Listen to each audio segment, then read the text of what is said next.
Já bych rád pozval golfisty jménem našeho golfového klubu Symbioza se sídlem v Nebeské Rybné na jarní túru extrémního golfu.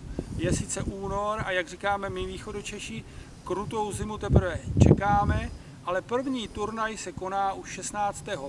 března tady u nás v Nebeské Rybné a budeme ho hrát podle zvláštních pravidel České asociace extrémního golfu. Pak následují další turnaje. Vážení přátelé, golfisté i negolfisté, hráči extrémní i neextrémní. Dovolte, abych vás pozdravil zde z Orlických hor, z vrchu Pustý. Tady 20. dubna vyvrcholí Extreme Golf Tour 2013. Všechno ale začne 23. března v Krkonoších, v Mladých Bukách v areálu Grunt Resortu. Vy se můžete zúčastnit všech 5 turnajů naší túry, anebo si vybrat některý dílčí turnaj. Srdečně vás zvu.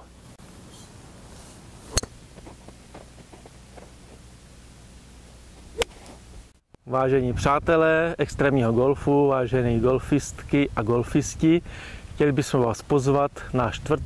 turnaj Extreme Tour Golf 2013, který se bude konat 13. dubna zde na naší chalupě v souvlastním blízko Zdobnice a Nebeské Rybné. Jo.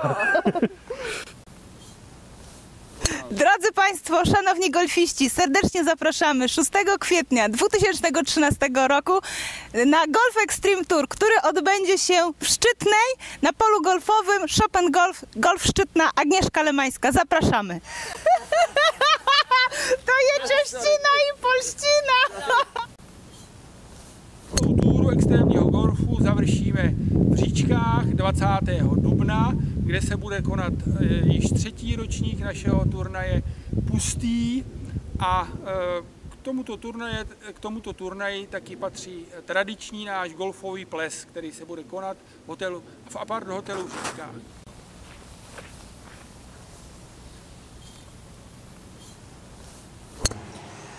Přestože golf nehraje, myslím si, že to musí být krásná hra a proto zdravím všechny účastníky Extreme Golf Tour 2013 a přeji jim hezkou hru. Váš Jan Pirk. Bez golfu se nedá žít.